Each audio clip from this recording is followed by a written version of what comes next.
Hey guys, it's Jessie here from Tonkadale, and today we're tying ribbon. I have a special announcement. I was a couple of years ago awarded with this diamond encrusted bow. The International Bow Makers Guild awarded me with this prize when I reached the 10,000 bow status.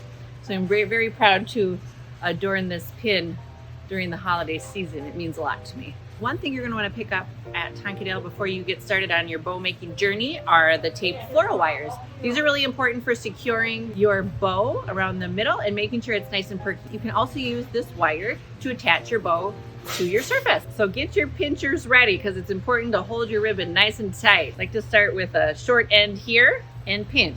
Now we let the ribbon go where it wants to go. The ribbon is going up, we pinch in the middle.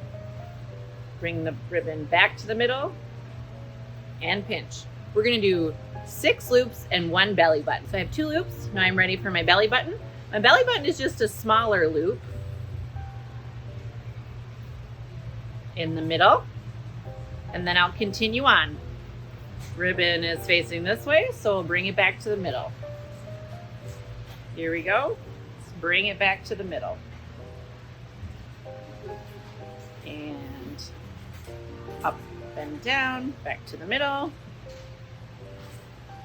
There we go. You can also vary your loop sizes if you're really adventurous, but those turn out about even. We have 1 very long tail and we're going to make it 3. So 1 big loop and then we're left with a short tail. We'll take our taped wire and we're going to go right around the middle and fasten it down nice and tight, make everybody perky. The last thing I like to do is just finish off the ends with a little fold. It's kind of like a hem. We'll do the same on our tails. Doot doot. Doot doot. And that, my friends, is a simple 5-yard bow.